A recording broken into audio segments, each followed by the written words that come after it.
Voilà pour celles et ceux qui connaissent, je pense en particulier à Marie, elle n'est pas là avec nous ce matin parce qu'elle n'était pas en grande forme. On en avait parlé ensemble il y a plusieurs semaines, mais vous aurez peut-être reconnu ici un bol réparé par la technique japonaise du kintsugi, je ne sais pas si je le prononce bien, ou kintsukurwa, ça veut dire jointure en or ou réparation en or. En fait, c'est une méthode qui consiste à réparer des porcelaines ou des céramiques de valeur au moyen de lacs qui sont saupoudrés de poudre d'or. L'idée, c'est qu'au lieu de cacher les défauts de manière plus ou moins grotesque, finalement, on les met en valeur et on accepte que ça fasse partie de la vie de la céramique ou de la poterie. Alors, c'est une technique qui serait apparue à la fin du XVe siècle, lorsque un shogun, c'est-à-dire un général en chef, qui s'appelle Ashigan Yoshimasa, a renvoyé en Chine un bol de thé chinois endommagé pour le faire réparer, et ce bol serait revenu avec de vilaines agrafes métalliques, ce qui aurait amené les artisans japonais à chercher une autre manière de faire, et de façon plus esthétique, et à inventer cette technique donc de mettre en œuvre de l'or là où il y a les fêlures et les blessures. Alors il y a évidemment une philosophie qui se dégage de ça, c'est pas ça qui nous intéresse, mais je trouve que c'est une image qui illustre aussi le sujet de ce matin avec ce titre, si ça marche. Sinon tu cliques s'il te plaît. Voilà. Avec ce titre, prends courage. C'est notre série, hein. Prends courage. Tiens bon, Dieu veut changer dans ta vie le mal en bien. L'être humain, il fait l'inverse, lui. Quand tout va bien, il met le bazar. Et souvent, il change plutôt le bien en mal. Mais Dieu, lui, il a ce pouvoir extraordinaire de pouvoir changer dans nos vies le mal en bien. Nous sommes là, les uns et les autres, avec des blessures, des histoires, pas toujours belles, il faut le dire. Un parcours parfois compliqué. Et combien de fois on passe du temps à essayer de cacher, de faire bonne figure, et c'est pas comme ça que Dieu veut que ça marche. Il veut que devant lui on accepte d'être honnête, d'être droit, de reconnaître les choses, et qu'on laisse son œuvre se faire en nous. Et ensuite, on ressemblera peut-être à cette poterie. Oui, dans nos vies, il y a eu des choses, dans ma vie, il y a eu des choses dont je suis pas fier. Mais Dieu, dans sa grâce, s'en sert pour sa gloire et pour son honneur. Alors je ne peux pas m'empêcher, quand je pense au titre que j'ai choisi pour ce message, de penser à l'histoire de Joseph dans la Bible. Joseph, fils de Jacob, qui fera cette réflexion à ses frères qui viendront le voir après que leur père sera décédé. Ils tremblent parce qu'il y a des histoires de famille. Ça arrive, hein. Il y a des choses qui sont pas réglées. Et là, comme le père est décédé, il tremble en se disant, oh là là, Joseph, là, il va se venger. Et bon, ils utilisent peut-être un peu un stratagème, etc. Et leur conscience n'est pas tranquille. Ils ont peur que ce soit le temps de la vengeance. Et Joseph leur dit, en pleurant et en entendant une demande de pardon un peu maladroite, soyez sans crainte. Suis-je à la place de Dieu? Vous avez médité de me faire du mal? Parce que ses frères l'avaient vendu par jalousie. Ils avaient fait croire qu'il était mort. C'est terrible, hein? Mais dans les familles, des fois, il ne sent pas des choses terribles, hein? Puis ensuite, il s'est retrouvé chez un vendu, donc voilà, et puis il a été accusé à tort de vouloir profiter de la femme de son patron. C'était pas vrai. Alors, comme elle voulait, elle l'a accusé, et puis après, il s'est retrouvé 13 ans en prison. Waouh! On a vu Joseph des choses. Et il dit, Dieu veut changer le mal en bien. Vous avez prévu de me faire du mal. Dieu l'a changé en bien pour accomplir ce qui arrive aujourd'hui et sauver la vie à un peuple nombreux. Ce qui prouve que c'est vrai dans la vie de Joseph, c'est qu'il a 2 fils. Et le premier de ses fils, qui s'appelle Manassé, son nom ça veut dire oublier, il l'a appelé comme ça parce qu'il dit Dieu m'a fait oublier toutes mes peines. Waouh! Ça ne veut pas dire qu'il est amnésique, hein? Ça ne veut pas dire qu'il ne sait plus, mais ça veut dire que c'est plus quelque chose qui est un problème dans sa vie. C'est plus un poids dans son cœur. Il peut en parler. Il est libre parce que l'œuvre de Dieu s'est faite. Et ma prière, c'est que Dieu change encore dans ma vie, parce qu'il y a encore des choses, et change dans chacune de nos vies le mal en bien. Alors peut-être qu'on va se dire, mais moi je suis pas Joseph, hein. Alors il est important quand on lit la Bible de comprendre que dans la Bible, il y a ce qu'on appelle des descriptions, des choses que Dieu fait d'une certaine manière avec certaines personnes, qui ne sont pas forcément appelées à se reproduire. Et puis il y a dans la Bible ce qu'on pourrait appeler des prescriptions ou des promesses, et là on peut se saisir de ces promesses. Et donc cette vérité, Dieu qui change dans la vie le mal en bien, c'est finalement quelque chose qu'on retrouve plusieurs fois dans des promesses de la Bible. Dieu qui promet qu'il fera concourir toutes choses au bien de ceux qu'il aime. Et il ajoute, parce qu'il nous a appelés et il nous a destinés à devenir semblables à l'image de Jésus. C'est-à-dire que le projet de Dieu pour nous, c'est pas juste qu'on soit heureux, pas de problème, béni. Non, c'est qu'on soit transformé dans notre caractère profondément à la ressemblance de Jésus-Christ. Dieu qui fait concourir toutes choses à notre bien, ça ne veut pas dire que tout va rouler. Non. Ça veut dire que même les difficultés, les blessures, il va les transformer en des choses que lui, il pourra utiliser. Il se présente comme le Dieu de la consolation, qui nous console dans toutes nos détresses pour que nous-mêmes, nous puissions consoler ceux qui sont affligés. Parce que, qu'est-ce qui rend mon témoignage qui a du sens? C'est quand je peux dire, j'ai vécu des choses difficiles, mais Dieu m'a consolé. Alors je sais pas comment il va faire, mais dans ta vie, il va te consoler. Qu'est-ce qui fait que je peux dire à quelqu'un, Dieu relève celui qui est tombé? C'est que dans ma vie, quand je suis tombé, ça a peut-être fouillé du temps parfois, eh bien Dieu m'a relevé. Qu'est-ce qui fait que dans ma vie, je peux dire que là où le péché abonde, la grâce de Dieu, elle surabonde? C'est que dans ma vie, le Seigneur a fait ça. Il y a d'autres promesses que le Seigneur nous laisse, ou d'autres exemples. Vous avez Paul qui dit, voilà, j'étais un persécuteur, un blasphémateur, un homme violent, j'ai obtenu miséricorde, j'agissais dans l'ignorance. La grâce du Seigneur a surabondé. Avec la foi et l'amour en Jésus-Christ, c'est une parole certaine. Alors là, on a une promesse. Il y a l'exemple de Paul, l'application pratique, et une promesse, c'est une parole certaine, entièrement digne d'être reçue par toutes les personnes qui sont ce matin dans l'église baptiste protestante d'Épinal. Jésus-Christ est venu dans le monde pour sauver les pécheurs. Et Paul a dit, je suis le premier pécheur. J'ai obtenu miséricorde afin que Jésus-Christ fasse voir en moi le premier toute sa longanimité, c'est-à-dire toute sa bonté et sa patience. Et je serve d'exemple à ceux qui croiraient en lui pour la vie éternelle. Au roi des siècles, immortel, invisible, seul Dieu soit honneur et gloire au siècle des siècles. Dieu peut changer dans ta vie le mal, les blessures, les fêlures, les choses qui font que des fois on a du mal peut-être à faire confiance, les femmes à des hommes, il y a des femmes des fois disent « non, j'ai du mal ». Dieu peut changer ça. Ou l'inverse, les enfants avec des adultes. Parce qu'il y a des chiffres qui sont là, qui nous montrent qu'il y a quand même des violences qui existent. Il y a d'autres exemples. C'est cette histoire à l'origine de la conversion de cet homme célèbre, Nick Fujitzik, avec cet aveugle de naissance. C'est pas qu'il a péché, mais c'est pour que les œuvres de Dieu soient vues en lui, ou Lazare. Cette maladie n'est pas à la mort, mais elle est pour la gloire de Dieu. Alors, pour que Dieu change dans nos vies le mal en bien, il y a des conditions quand même. Ah oui. Il faut déjà que ce qui relève de notre responsabilité soit reconnu, assumé, avec l'aide de Dieu. Confessé, réparé. Il faut que ce qui ne relève pas de notre responsabilité soit abandonné. Qu'on pardonne.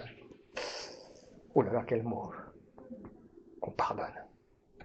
Le pardon dans la Bible, c'est l'idée qu'on remet notre souffrance à Dieu et qu'on le laisse lui-même s'en occuper.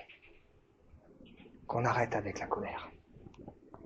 Le lâcher-prise, que les leçons soient tirées et que la grâce de Dieu soit manifestée. Il y a cette prière célèbre qu'on lui appelle la prière des alcooliques. Elle est en anglais pour vous, vos amis.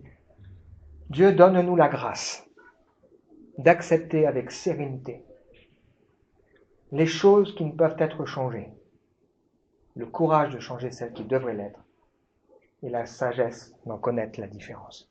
Donc c'est une prière qui semble avoir été composée par un théologien américain, qui a été reprise justement par Big Book là, des alcooliques anonymes et qui est priée aujourd'hui. Mais elle a du sens cette prière. Hein. Il y a des choses sur lesquelles on doit lâcher prise. Et puis il y a des choses sur lesquelles on doit avoir le courage de les régler. Et si Dieu veut changer le mal en bien, c'est les deux choses à la fois. Qu'on ne le fasse pas dans la douleur, mais qu'on le fasse avec sérénité par la paix de Dieu qui nous aide à vivre les choses de cette manière. Seigneur, je veux dépendre de toi, être enseigné par toi en son temps. Tu conduiras mes paroles, mes actions, mes décisions. Waouh! Alors j'aime dire qu'il y a un tout dans le culte, ce chant qu'on vient de chanter, et puis aussi l'idée qu'on a véhiculée avec le psaume 118, c'est aujourd'hui la journée que l'Éternel a faite. Nous vous bénissons de la maison de Dieu. L'Éternel seul est Dieu, il est clair. Et il nous invite à entrer dans le cortège qui dit « Son amour durera toujours, Dieu est bon ». Heureux celui à qui les péchés sont pardonnés. Est-ce que nos péchés sont pardonnés? Est-ce que nos péchés sont pardonnés? Est-ce qu'on peut dire « Seigneur, je t'ai demandé pardon » et même si peut-être dans mon cœur, non. Si j'ai demandé pardon, si j'ai fait ce qu'il faut, je sais. Dieu m'a pardonné, je peux reprendre ma liberté. Dieu me relève. Et ce texte, il enchaîne en disant, Dieu veut pas seulement nous pardonner, mais maintenant il veut conduire nos vies. Il y a ça dans cette idée, changer le mal en bien, c'est qu'au lieu de faire n'importe quoi, on se laisse diriger par lui. Et il dit, ne soyez pas comme une tête de mule, un mulet. Un âne qu'il faut lui mettre à mort et forcer. Non, c'est pas comme ça que Dieu veut faire. Sans intelligence, qui soit toujours rebelle, qui dise tout le temps et Dieu doit forcer la main. Ça marche pas comme ça avec le Seigneur. Laissez-vous conduire par le Seigneur. Tu oublieras la honte. L'Éternel t'appelle avec tendresse. Son amour ne chancellera pas. Alors la semaine dernière, on a partagé ensemble la chute malencontreuse ou tragique du peuple d'Israël dans la prise de la ville d'Aï. On est en train de lire ici, de partager le livre de Josué, pas comme on n'étudie pas la Bible dans le sens qu'on veut étudier et faire de la théologie, mais on le vit, on l'écoute, on étudie pour se dire qu'est-ce que ça veut nous dire pour moi aujourd'hui. Eh bien, le livre de Josué est une image qui nous explique que Dieu veut nous sauver, nous délivrer du péché, du mal. Le risque, c'est qu'on finisse dans un désert, qu'on tourne en rond là, qu'on se plaigne en disant des fois c'était mieux avant, moi je fais ce que je veux, maintenant j'ai plus le droit. Non, mais qu'on entre dans les promesses du Seigneur. Et il nous montre qu'il y a des promesses que Dieu donne, puis il y a des promesses qu'il faut aller chercher. Parce qu'on va prendre sa parole au mot, et on va croire le Seigneur. Et on va dire, Seigneur, tu l'as dit, alors moi je veux le vivre. Et on a vu que des fois le peuple, il s'emballe. Il dit, c'est bon, j'ai compris, et il pense qu'il peut faire facilement sans le Seigneur. Et il se casse la figure. Bon, il a fallu remettre de l'ordre, voilà. Et maintenant, après l'échec d'Aï, Dieu qui change le mal en bien, va donner la victoire d'Aï. C'est ce qu'on va lire ensemble ce matin. Cette histoire, elle se passe en 3 parties. On va lire ensemble cette histoire qui se trouve dans le livre de Josué au chapitre 8. Premièrement, les versets 1 et 2. L'Éternel dit à Josué, « N'aie pas peur. Ne crains rien. Emmène avec toi tous les soldats, il va attaquer Haï. Car je livre le roi Haï en ton pouvoir, ainsi que son peuple, sa ville et tout son territoire. Tu traiteras Haï et son roi comme tu as traité Jéricho et son roi. Toutefois, vous pourrez prendre pour vous comme butin ses biens et son bétail. Place des guerriers en embuscade derrière la ville. » Première parole que Dieu dit, il dit, « N'aie pas peur. Ne crains rien. » C'est un ordre, C'est pas juste une table sur l'épaule. C'est un ordre. N'aie pas peur. C'est sûr que quand, dans nos vies, on s'y est mal pris, et on a essuyé un échec, et qu'il faut retourner, on n'est pas fier, et on a un peu peur, Et on voit que Dieu, dans la Bible, il renvoie, des fois les gens là où ils ont raté, Il a renvoyé Moïse. Allez, tu vas retourner t'occuper du peuple. C'est là où tu as tué quelqu'un. Là. Il va renvoyer Jonas à la ville de Ninive. Il va dire, Jonas, je te sauve du poisson, hein, mais tu vas retourner à Ninive. Et Jonas, il y va en bougonnant, hein, comme un mulet sans intelligence. Alors, on va être qui? Moïse ou Jonas? N'aie pas peur. C'est un ordre. Dieu peut le dire parce qu'il promet qu'il est avec nous. Et qu'est-ce qui fait qu'on peut dire, ouais, Dieu est avec moi? C'est tout simplement parce qu'on a choisi d'être avec lui. Parce que la foi, c'est faire allégeance. C'est accepter dans nos cœurs, dans nos vies, la souveraineté de Dieu qui règne. Accepter que ce soit lui le chef. Je fais ce que je veux, moi. Non. Alors, il y a dans la vie, des fois, des choses qui sont à fuir. Fuis les passions, fuis le péché. Fuis les choses dans lesquelles tu sais que, voilà, tu vas te casser la figure, hein, tu ne crois pas plus fort. Mais il y a aussi des choses qu'il faut assumer. Et là, le Seigneur dit, tu vas y retourner. Alors, c'est intéressant, n'aie pas peur, ne crains rien, parce que c'est ce que Moïse avait dit à Josué à la fin de sa vie, Deutéronome 31, et c'est ce que Dieu aussi a dit à Josué au chapitre 1er. N'aie pas peur, ne crains pas. Moi, j'ai aussi besoin d'entendre ça. Des fois, on a peur, hein, on se dit, comment ça va se passer, comment je vais faire? Surtout quand, juste avant, on s'est cassé la figure. Alors, c'est sûr que la prise d'Aïe, elle va être compliquée. Plus compliquée. Oui, parce que quand on fait pas les choses dans le bon ordre, après, c'est un peu plus compliqué. Mais c'est pas grave. Le Seigneur va être là et va faire sa grâce. Alors, ce qui est intéressant, c'est que entre Jéricho et Haï, ça n'a rien à voir. Hein. Jéricho, ils font le tour de la ville en silence. Ils le refont le dernier jour, là, et puis à la fin, ils font du bruit, et puis Dieu fait tout. Hein. Là, ça va pas du tout se passer pareil. Dans Jéricho, il avait aussi dit, vous prendrez rien pour vous, l'or, l'argent, tout ça sera pour moi. Là, il dit, vous pourrez vous servir. Alors, il y a des choses intéressantes. Pourquoi Dieu, il fait ça? Parce que dans nos vies, on a besoin de comprendre que les prémices doivent revenir au Seigneur. Il y a dans la Bible cette fête des prémices. Les Ménonites, ils font ça encore, hein, avec les récoltes qu'ils ont, les chrétiens ménonites. Ils offrent leur récolte au Seigneur. C'est de nous rappeler que Dieu doit avoir la première place. Et une fois qu'on a donné à Dieu, après, c'est pour nous. Ça nous fait réfléchir, ça. Hein. Dans mon temps, dans mon argent, dans ma vie, qui a la première place? Bon, si j'ai le temps, je viendrai, si j'ai le temps, je ferai. Plus tard. Non. Si je donne à Dieu la première place, le Seigneur, il dit qu'il fera le reste. Donc, ça, ce principe des prémices. Et puis, ça nous rappelle que Dieu n'est pas une machine, c'est une personne. Ça veut dire que la Bible, c'est pas un livre de recettes qui nous dit, bon, alors, mode d'emploi, quand tu es dans telle situation, voilà comment tu fais. Non. C'est plus compliqué que ça, mais c'est plus simple aussi. C'est juste qu'on apprenne à écouter sa voix, dépendre de lui. Et ça veut dire que ça se développe, ça va se développer, pas seulement le jour où on a besoin. Mais ça va se développer parce qu'on va apprendre à vivre quelque chose au quotidien avec le Seigneur. Ah oui, parce que si on n'a pas l'habitude d'entendre sa voix, et que le jour où on dit, maintenant je veux, alors pas, tout de suite. C'est plus dur, hein. Il faut apprendre. Et on est là pour apprendre ensemble à écouter la voix du Seigneur. Mettre Dieu à l'honneur et notre attente sera récompensée. C'est le principe de la parabole des 2 maisons. Il y en a un qui construit sa maison, ça va vite, sauf que la catastrophe, elle arrive. L'autre, derrière, il essaie de mettre en pratique ce que Dieu dit, ça prend du temps, mais ça tient bon, par la grâce du Seigneur. Alors, deuxième partie, c'est la bataille. Alors, on va pas tout lire, mais je vous invite à le lire à la maison, c'est chapitre 8, du verset 3 au verset 29, on va juste lire quelques versets pour comprendre. Josué se mit en route avec toute son armée pour attaquer Haï. Il choisit 30 000 vaillants guerriers et les fit partir de nuit en leur donnant les ordres suivants. Allez vous poster en embuscade derrière la ville, sans trop vous en éloigner. Tenez-vous prêts à intervenir. Je m'approcherai de la ville avec le gros de la troupe. Lorsque les gens d'Haï sortiront pour nous affronter comme la première fois, nous fuirons devant eux. Ils se lanceront à notre poursuite, nous les attirerons loin de la ville.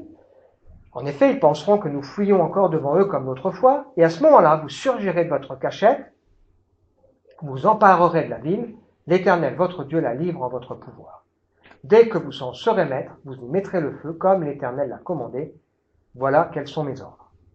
Là-dessus, Josué les fit partir, ils allèrent se poster en embuscade entre Béthel et Haï à l'ouest d'Haï, tandis que Josué passa la nuit avec le reste du peuple. Le lendemain, Josué se leva de bon matin, passa ses troupes en revue, puis il prit la tête de l'armée, accompagné des responsables d'Israël, pour marcher contre Haï.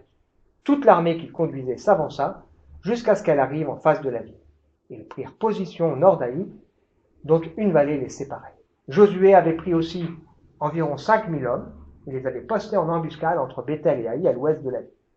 Le gros de l'armée installa son camp au nord de la ville, tandis que l'arrière-garde des troupes se tenait à l'ouest. Donc là il y a une stratégie militaire qu'on est obligé de mettre en place. Josué, il va prendre 30 000 hommes, il va leur dire de se cacher à l'arrière, là. Il va aussi en prendre 5000 au cas où d'autres villes viendraient. Parce que maintenant, les autres villes, au lieu de se dire c'est un peuple imprenable, Dieu est avec eux, ils savent qu'ils se cassent la figure devant une petite ville. Ça, c'est nous, on fait des bêtises. Et puis, il prend le gros de la troupe, là, pour stratégie, faire croire qu'ils vont perdre, et puis au moment où là, les gens vont sortir en se disant c'est bon, on peut y aller, ils se retournent, et puis les gens rentrent dans la ville, les 30 000 là, et puis ils détruisent cette ville, et puis Dieu se glorifie à travers cette histoire. La stratégie va fonctionner parce que les gens d'Haï se sont dit c'est bon, c'est un peuple de trouillards, on est plus fort qu'eux, et le Seigneur est vainqueur. Le roi d'Haï sera amené à Josué, et la Bible nous raconte que 12 000 personnes vont mourir dans cette affaire, des personnes qui sont dans la ville d'Haï. Ils ont fait confiance et ils ont écouté ce que le Seigneur va dire. Et tout le peuple va se mobiliser à sa place. On en a déjà parlé ici. Si on veut que le Seigneur nous aide à conquérir ce qu'il a prévu, qui nous conduit dans les œuvres d'avance, il faut se mobiliser. Et Dieu veut que son Église se mobilise. Elle va se mobiliser aussi dans la prière. Chacun à sa place. Et c'est Dieu qui donnera le coup d'envoi. Alors il y a un détail intéressant, c'est que Josué va pointer son javelot et pendant tout le temps de la bataille, il va avoir le javelot pointé. Ça rappelle une histoire qu'il avait déjà connue, Josué.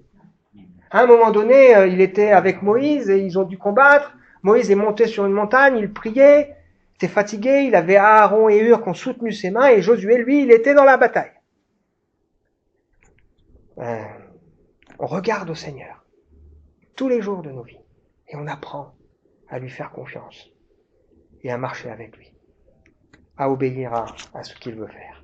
Et puis la dernière étape est intéressante, c'est que ils vont devoir vivre quelque chose d'important, un renouveau de consécration. Alors Josué bâtit un autel à l'Éternel, le Dieu d'Israël, sur le mont Ébal. Il le construisit conformément aux ordres que Moïse, serviteur de l'Éternel, avait donnés aux Israélites. Ils sont consignés dans le livre de la loi de Moïse, un autel de pierre brute qu'aucun outil de fer n'avait touché. On y offrit des holocaustes à l'Éternel et des sacrifices de communion. Josué grava sur des pierres une copie de la loi que Moïse avait mise par écrit sous les yeux des Israélites. Pendant ce temps, tout Israël, avec ses responsables, ses officiers, ses chefs, se tenait debout de part et d'autre du coffre de l'Alliance de l'Éternel, en face des prêtres lévites qui le portaient. Les étrangers comme les Israélites d'origine étaient là. La moitié d'entre eux se tenaient d'un côté sur le mont Garizim, l'autre moitié du côté du mont Ébal, comme Moïse, serviteur de l'Éternel, avait autrefois ordonné de procéder pour bénir le peuple d'Israël. Josué lut ensuite tout le texte de la loi, les paroles de bénédiction comme de malédiction, telles qu'elles se trouvaient dans le livre de la loi, devant toute l'assemblée d'Israël, y compris les femmes, les enfants, les étrangers, qui vivaient au milieu du peuple. Il lut tout ce que Moïse avait ordonné, sans en rien omettre. C'est intéressant cette histoire. Ils viennent de remporter la victoire d'Haï, ils n'ont pas fini. Et là, il y a comme une pause qui se fait, alors que ils pourraient être attaqués par d'autres peuples, pour prendre un temps pour se consacrer à nouveau au Seigneur. Moïse l'avait dit. On trouve ça dans le livre du Deutéronome, au chapitre 11 et au chapitre 27. Il avait dit, quand vous entrerez dans le pays, vous séparez 6 tribus sur le mont Ébal, 6 tribus sur le mont Garizim, vous construirez un autel, vous l'enduirez là, vous réécrirez toutes les paroles de la loi, et puis vous les lirez, Et à chaque fois qu'on dira les malédictions, le peuple dira Amen. Ça veut dire je suis d'accord. Amen. Amen. Amen. Puis après, vous lirez les bénédictions. Pourquoi? Parce que la bénédiction, la malédiction, il y a des conditions par rapport à ça. Et si vous obéissez en aimant l'Éternel votre Dieu, en suivant les chemins, il dépossédera en votre faveur toutes ces nations, des peuples plus grands et plus puissants que vous. Et il propose donc à chacun ce choix, un chemin de bénédiction ou un chemin de malédiction. C'est intéressant, hein? Donc, première chose, on dresse un autel pour offrir des holocaustes et des sacrifices. Et on le fait sur le mont qui est destiné à rappeler la malédiction. C'est intéressant parce que ça veut dire que sur là où il y a la malédiction, il y a un autel qui permet d'être pardonné. Là. Et Dieu, c'est ça qu'il fait. Il nous dit, voilà, si on s'égare, bien sûr, dans nos vies, il y a des conséquences. Mais on peut se repentir. Et on peut décider, Seigneur, allez, maintenant, je repars avec toi, je te fais confiance. Je veux vivre pour toi, Seigneur. Parce que tu me pardonnes. Parce que tu me laves. Et puis on va graver une copie de la loi et on va la lire pour que tout le monde puisse l'entendre. Alors il semble que ce ne soit pas les 10 commandements seulement, mais toute la loi qui a été rappelée dans une vingtaine de chapitres du livre du Deutéronome. Alors on a retrouvé en Iran des stèles qui font 1,80 m là, sur 2,40 m, qui portent des inscriptions qui font 3 fois le livre du Deutéronome. Donc c'est possible. Il fallait que tout le monde entende. Et il fallait que les gens comprennent. Et il fallait que les gens se positionnent. Bon, pour la bénédiction, pas besoin de se positionner, on est tous d'accord. Mais pour les problèmes, les erreurs qu'on pourrait faire, il fallait qu'on se positionne. Si on dit, là, même, malheur à vous si vous faites ça, amen. Oui, c'est vrai, t'as raison. Malheur à vous si vous faites ça, il vous arrivera ça. Amen, t'as raison. Dieu est sage. Dieu est saint. Qui suis-je pour lui dire ce qu'il doit faire? Et je trouve que c'est intéressant parce que le Seigneur ici invite à renouveler ses vœux. Vous savez, il y a des fois des gens qui font ça quand ils sont mariés. Ils renouvellent leurs vœux. Ils renouvellent leurs vœux, par exemple, aux 10 ans, 20 ans, 30 ans. Et madame, elle dit à monsieur, je t'aime, je m'engage avec toi. Monsieur dit à madame, moi aussi. Ou des fois, on fait ça aussi dans des couples quand on a traversé un moment compliqué. J'écoutais ce témoignage d'une personne qui n'avait pas été toujours fidèle à son épouse, pris par des passions, et il a mis de l'ordre dans sa vie, et ils ont renouvelé leurs vœux. Elle a dit, je te pardonne, je renouvelle les vœux. Et lui dit, moi, je te demande pardon, et je veux marcher maintenant fidèlement. Waouh, c'est beau, hein? Dieu nous invite aussi à renouveler nos vœux. Pierre Ménial, lorsqu'il est venu ici le 14 juillet, il vous a fait réfléchir sur cette parole de nous offrir à Dieu comme des morts revenus à la vie. Offrez-vous à Dieu. Et il a expliqué, j'ai écouté, il a expliqué que l'engagement, c'est pas une fois, mais c'est tous les jours de notre vie qu'on dit, Seigneur, je t'offre ma vie, je t'offre mon corps, je t'offre mon cœur, je veux marcher avec toi, je veux marcher pour toi. C'est bon de le faire chaque jour, Et c'est bon parfois quand on est là dans la voiture, on pense à un truc, que le Seigneur nous parle. Moi cette semaine encore, j'ai dit Seigneur, je veux vraiment marcher avec toi, je t'aime quoi. Et des fois Dieu il provoque, comme avec Pierre. Bon alors, est-ce que tu m'aimes? Ah oui, je t'aime. Est-ce que tu m'aimes? Oui. Tu m'aimes? Engage-toi. Il faut renouveler nos vœux avec le Seigneur. Il faut renouveler nos vœux. Comment on peut avoir le feu? Si on dit, je t'ai dit une fois, c'est bon, maintenant tu sais. Non, on renouvelle ça avec le Seigneur. Et on le fait quand on a remporté une victoire. Seigneur, je dépends de toi. Tu m'as donné la victoire, je dépends de toi. On le fait quand on traverse une défaite. Seigneur, pardon, je m'engage avec toi. On le fait quand on pense à un anniversaire. On le fait peut-être le dimanche quand on veut partager la scène. On le fait quand on lit un texte, quand on chante un chant. On dit, Seigneur, je te donne mon cœur, je te donne ma vie. Je m'engage avec toi. Et on dit Amen à ce que Dieu décide. Parce que même si je ne comprends pas toujours ce que fait Dieu. Même si des fois, je suis pas content, il a raison. Personne ne fera les choses mieux que le Seigneur ne les fait. Personne ne pourra rivaliser de sagesse avec Dieu. Personne. Il est sage, il est bon. Et même si je traverse des moments compliqués, il est bon. On termine avec cette image. Prends courage. C'est un ordre. Tiens bon. Dieu veut changer dans ta vie le mal en bien. Et on veut venir avec nos vies là. Seigneur, mes blessures, mes faiblesses, au lieu de les cacher là, comme si... Non, tout va bien. Dans ma vie, j'en ai. Je te les offre. Il y a le proverbe qui dit « La sagesse sera pour toi aussi douce à ton palais que le miel. Si tu la trouves, il y a un avenir pour toi. Ton espérance ne sera pas déçue. Car même si le juste tombe 7 fois, il se relève. Alors que les méchants s'effondrent dans le malheur. » Ça arrive que nous on tombe, hein. Ça arrive. Et qu'on soit, voilà. Des fois, on fait pas toujours les choses bien, et des fois, c'est dur de les reconnaître. Cette semaine, je bricole, j'appelle Théophile pour qu'il m'aide, et bon, il marche à un endroit où il devrait pas marcher. Ma première réaction, c'est, oh. Puis après, je suis embêté, les voisins qui ont entendu, j'ai un peu râlé. C'est de la faute à Théophile. Mais après, je réfléchis, je dis, non, c'est de ma faute, c'est mon caractère. Oui, ok, il a fait une petite bêtise, mais c'est moi qui dois changer, encore. J'aurais dû, Seigneur, pardon. Et je peux l'accuser, hein. Il n'est pas là. La réalité, c'est que dans mon cœur, il y a encore des choses qui doivent changer. Ah oui. De la patience. Il faut de la patience. Alors, cette histoire nous fait penser aussi à l'image du potier dans Jérémie. Je me rendis chez le potier, il est en train de travailler sur son tour. Le récipient qu'il façonnait avec l'argile ne fut pas réussi. Alors le potier en refit un autre, comme il le jugea bon. Des fois, le Seigneur, il refaçonne.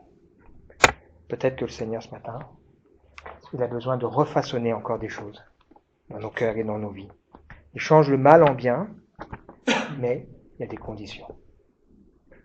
On prie ? Ah, Seigneur. Cette histoire de Josué, elle nous parle, elle me parle, Seigneur. On a beau avoir de l'expérience, savoir plein de choses. On est des grands ignorants. Et on est encore des enfants qui avons besoin d'être instruits, conduits, dirigés par toi. Quelle patience, Seigneur. Et on veut dire avec l'apôtre Paul, cette parole est certaine. Jésus est venu dans le monde pour sauver les pécheurs. Non, je suis le premier et tu veux faire voir à travers ma vie toute ta bonté, toute ta patience, pour que d'autres puissent se dire, Dieu, c'est ça.